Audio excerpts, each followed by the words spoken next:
Next topic Organon में हम जो आज पढ़ रहे हैं वो है पैलिएशन और सप्रेशन के बीच में डिफरेंस क्या होता है। तो देखिए पैलिएशन जो है ना, इस टॉपिक पे मैंने पहले भी वीडियो बनाया है, उसका डिस्क्रिप्शन बॉक्स में मैं लिंक दे दूंगी, और सप्रेशन का भी वीडियो मैंने अभी अभी अपलोड किया है, तो उसका भी लिंक आपको डिस्क्रिप्शन बॉक्स में मिल जाएगा। तो देखते हैं पहला कि पैलिएशन और सप्रेशन में क्या डिफरेंस है। It is a speedy and temporary relief of symptoms और a group of diseases without curing the disease.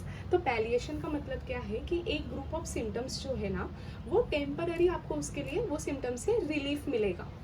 और सप्रेशन क्या है कि सडन सीजेशन और inhibition of a disease at the cost of a new disease.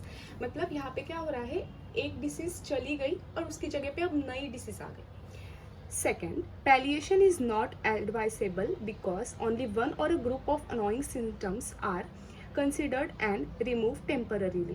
तो palliation हम नहीं suggest करेंगे या नहीं एडवाइस करेंगे, क्योंकि यहाँ पे एक या फिर वो ग्रुप ऑफ सिम्टम जो हमें अनॉय कर रहे, बार बार जो हमें दिखते हैं, वो ही टेम्पररी ही रिलीफ मिलता है उससे। Suppression is also not recommended because the disease is thrown inward causing further damage to the patient. और यहाँ पे तो क्या है, यहाँ पे तो भी टेम्पररी रिलीफ होके वो फिर से आ जाएंगे, लेकिन सप्रेशन तो और भी डेंजरस साबित होगा, क्योंकि अभी वो जो आपके सिम्टम्स थे वो डीप चले गए हैं या इनवर्ड्स चले गए हैं।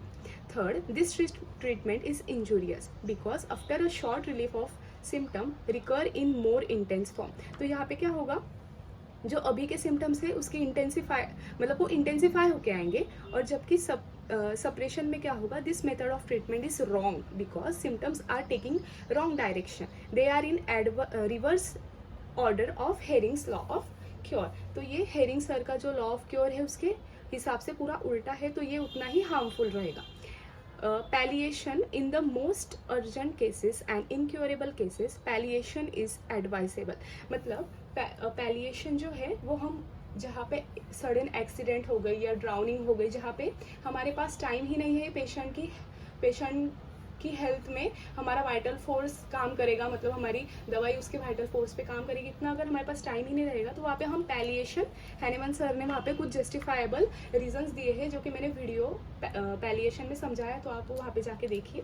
तो वहाँ पे हम पैलिएशन तो भी सजेस्ट करेंगे, लेकिन suppression is not advisable at any condition. It mislead physician and makes condition of patient miserable. मतलब बहुत खराब कर देती है हमारे पेशेंट की condition. Next, cure of the disease is not possible by palliation and the disease remains in its place.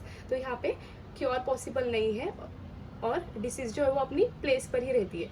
और suppression क्या है, it is the most dangerous as it removes one disease at the cost of another most dangerous disease. एक disease तो आपकी अभी की चली जाएगी, मगर उसकी जगह पे आपको एक और डेंजरस डिसीज का सामना करना पड़ेगा, और जो वाइटल फोर्स है वो भी डिरेंज होता है, और हमने यहाँ पे देखा कि वो डिसीज इज थ्रोन इनवर्ड्स।